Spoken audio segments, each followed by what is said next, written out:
Dear student, Indian public high secondary online classes में आप सभी का स्वागत है। आज का हमारा टॉपिक है रासायनिक अभिक्रिया एवं समीकरण का। ठीक है, अब इसके अंतर्गत जो आता है इसी के बारे में हमें पढ़ना है कि रासायनिक समीकरण लिखने की विधि। रासायनिक समीकरण लिखने की विधि। ठीक है, हम कोई भी रासायनिक समीकरण लिखते हैं उसको लिखने के लिए हमें किन किन बातों का ध्यान देना जरूरी है। ठीक है, तो रासायनिक अभिक्रिया में जो भाग लेते हैं अभिकारक एवं जो बनकर तैयार होता है उत्पाद, उनका क्या और सूत्र होता है, इसको जानना जरूरी होता है। दूसरा होता है कि रासायनिक समीकरण में पदार्थ सदैव अनेक आणविक रूप में लिखे जाते हैं। जो आपके मैटर होते हैं वो किन रूप में लिखे जाते हैं? आणविक रूपों में लिखे जाते हैं। उदाहरण में जब हम देखेंगे हाइड्रोजन होता है, ऑक्सीजन होता है, नाइट्रोजन होता है, ब्रोमीन होता है, आयोडीन होता है आदि को क्रमशः हाइड्रोजन को O2, ऑक्सीजन को O2, नाइट्रोजन को N2। ठीक है, ऐसे क्या करते हैं, लिखना पड़ता है, क्योंकि ये किसके अंतर्गत आते हैं? ये द्विपरमाणु के अंतर्गत आते हैं, इसीलिए इनके जो परमाणु है दो दो दिखाई दे रहा होगा आपका। और इसके भी और उदाहरण है, जैसे ब्रोमीन हो गया, आयोडीन हो गया, द्विपरमाणु है, आपको समझ में आएगा। इनकी आवश्यकता होती है। जो रासायनिक समीकरण लिखने की जो विधि होती है उनमें पहला आपको बताए हैं कि जो रासायनिक अभिक्रिया में जो भाग लेता है एवं जो आपका बन के तैयार होता है उनका जो और सूत्र होता है उसका मान आपको ज्ञात होना चाहिए कि क्या चीज है। ठीक है, सेकेंड आपका बताएं यही है कि रासायनिक समीकरण में पदार्थ सदैव अनेक आणविक रूपों में लिखे जाते हैं। हाइड्रोजन हो गया, ऑक्सीजन हो गया, नाइट्रोजन हो गया, ब्रोमीन हो गया, आयोडीन हो गया, ये क्योंकि ये सब किसके अंतर्गत आते हैं? द्विपरमाणु के अंतर्गत आते हैं। तीसरा देखेंगे एकक परमाणु, मतलब एकक परमाणु जो तत्व होते हैं रासायनिक समीकरण में उनके संकेतों द्वारा उसको क्या किया जाता है? दर्शाया जाता है। उदाहरण में देखेंगे, ये आपका दो था, ये आपका तीसरा है। जैसे आपका सोडियम है उसका संकेत Na होता है, पोटेशियम होता है K होता है, मैग्नीशियम होता है Mg होता है, जिंक होता है, आयरन होता है। ये सब कौन से परमाणु का? एकल परमाणु का। देखिए इसमें सब सिंगल सिंगल लिखे गए हैं। इसके ऊपर वाला जो बताया द्विपरमाणु का, इनके जो परमाणु है क्या सब डबल डबल है। एकल में क्या हो गया? सब सिंगल सिंगल है। सोडियम है, पोटेशियम है, मैग्नीशियम है, जिंक है, आयरन है, कॉपर है, इनके द्वारा लिखी जाती है। ठीक है, देखिए एक उदाहरण बता रहे हैं कैसे इसको लिखना है। ठीक है, एक समीकरण हम लिख रहे हैं और उन्हें किन किन चीजों की आवश्यकता हो रही है, उन चीजों को हम लोग क्या कहते हैं। ठीक है, इसको मिटा दे रहे हैं।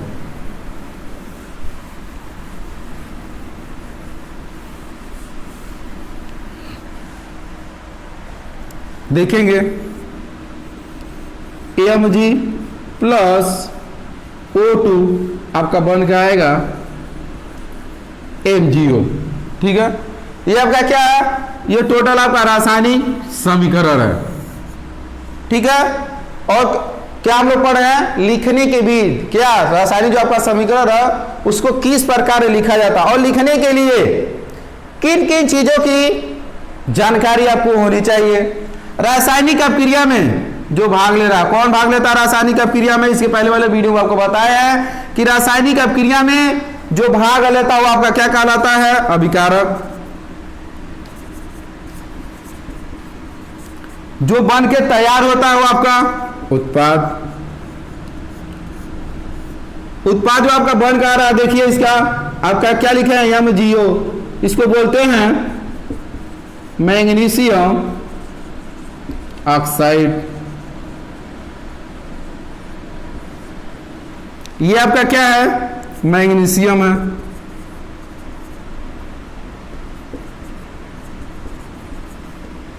ये आपका क्या है? ऑक्सीजन है।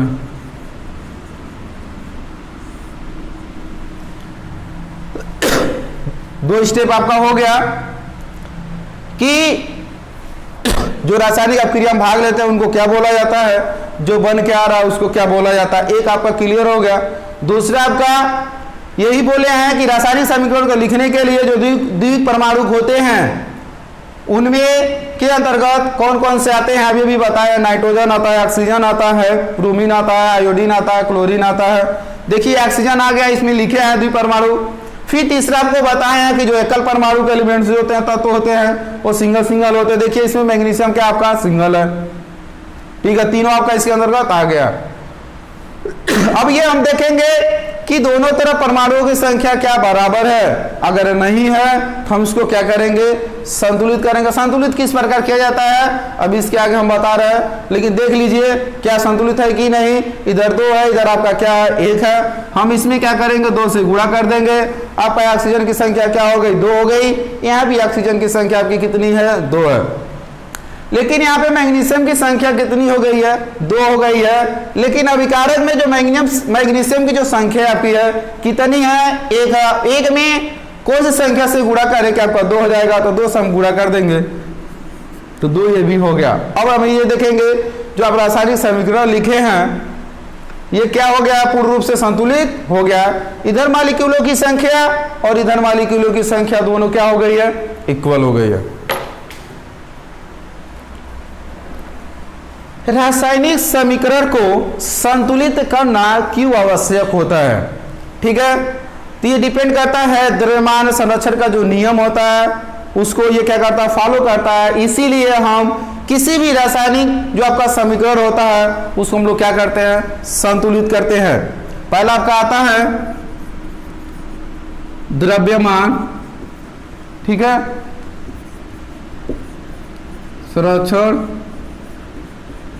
का नियम। सबसे पहले हम ये जानेंगे ये क्या होता है। किसी भी रासायनिक अपक्रिया में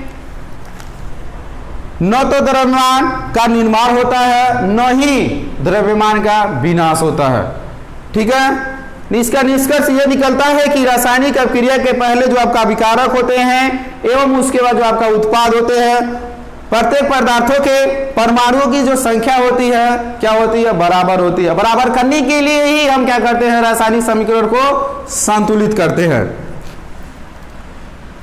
द्रव्यमान संरक्षण का जो नियम होता है क्या होता है, अभी भी बताया, किसी भी रासायनिक अभिक्रिया में न तो द्रव्यमान का निर्माण होता है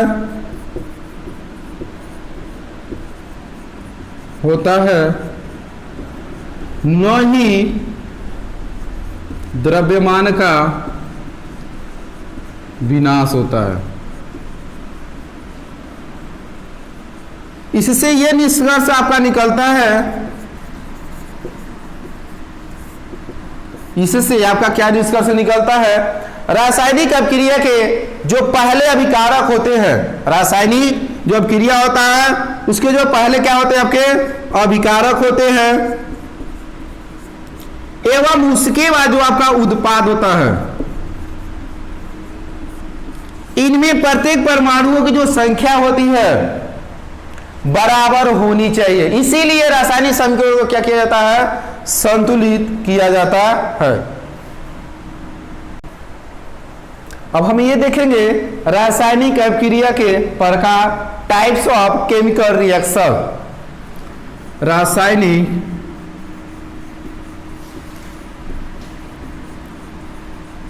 अपक्रिया के प्रकार, ठीक है। पहला होता है संयोजन अपक्रिया। संयोजन अपक्रिया। दूसरा आपका होता है वियोजन अपक्रिया। तीसरा आपका होता है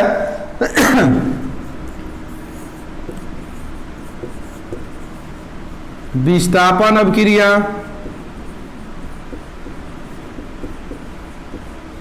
चौथा आपका होता है ऊष्मा क्षेपी तथा ऊष्मा शोषी अभिक्रिया। पांचवा आपका होता है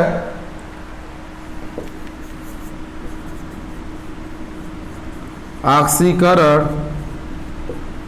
तथा अपचयन अभिक्रिया।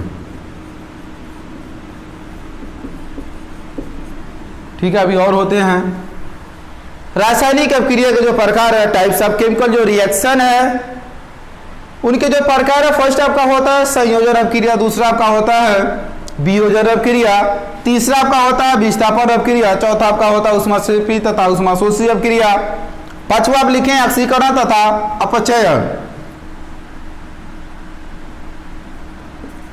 अपचयन अभिक्रिया। अब हम ये देखेंगे सबसे पहले कि संयोजन अभिक्रिया क्या होती है। इस अभिक्रिया में दो या दो से अधिक अभिकारक आपस में मिलकर एकल उत्पाद बनाते हैं, यही अभिक्रिया क्या कहलाता है? संयोजन अभिक्रिया कहलाता है।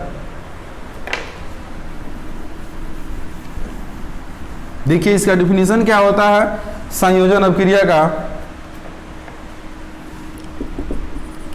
इस अभिक्रिया में दो या दो से अधिक अभिकारक आपस में मिलकर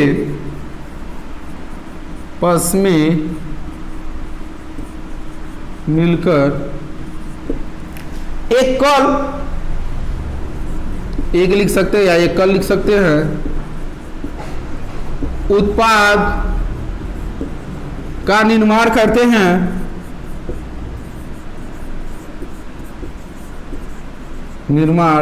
हैं, ऐसी अभिक्रिया आपकी संयोजन अभिक्रिया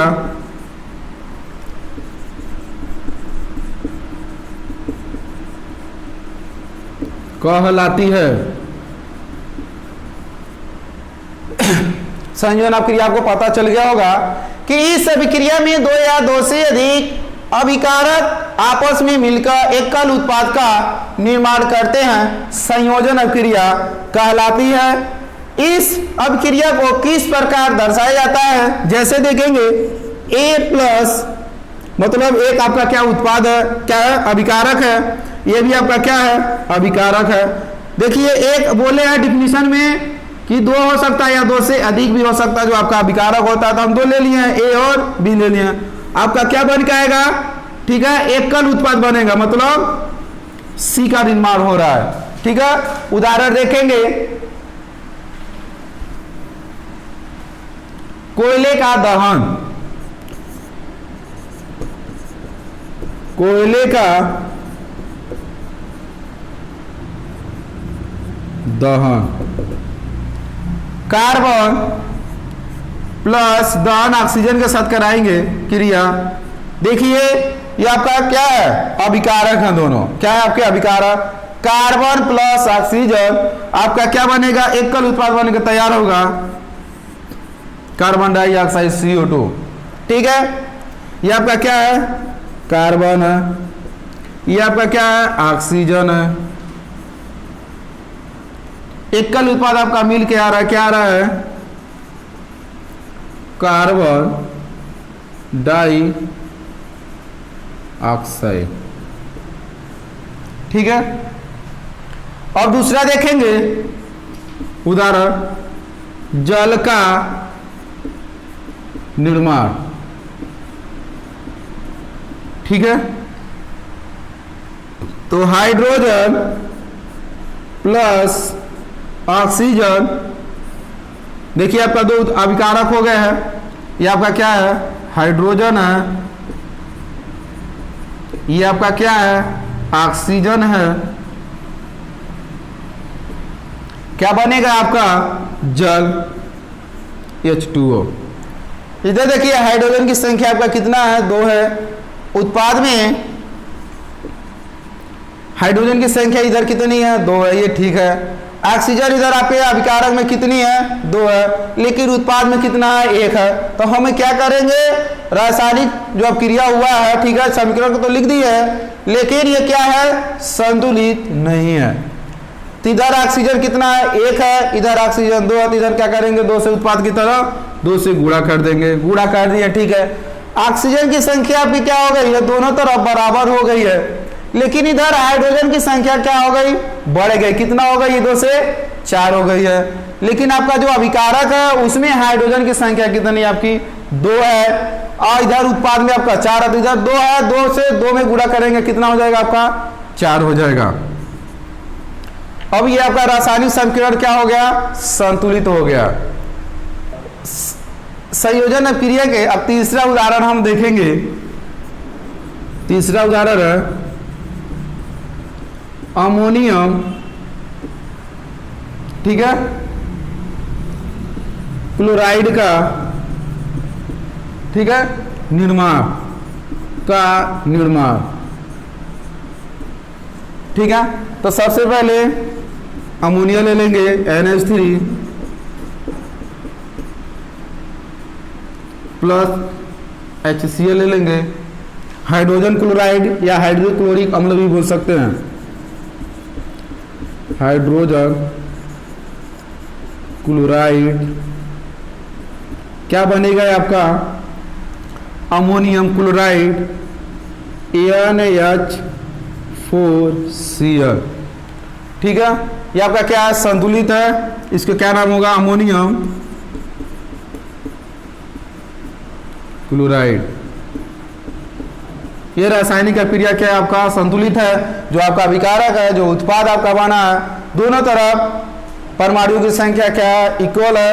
और नेक्स्ट अपक्रिया जो आपका है, वियोजन अपक्रिया और विस्थापन अपक्रिया, उसमें शोषी अपक्रिया, ऑक्सीकरण तथा अपचयन है, इसका जिक्र हम अगले दिन करेंगे, ठीक है। Thank you.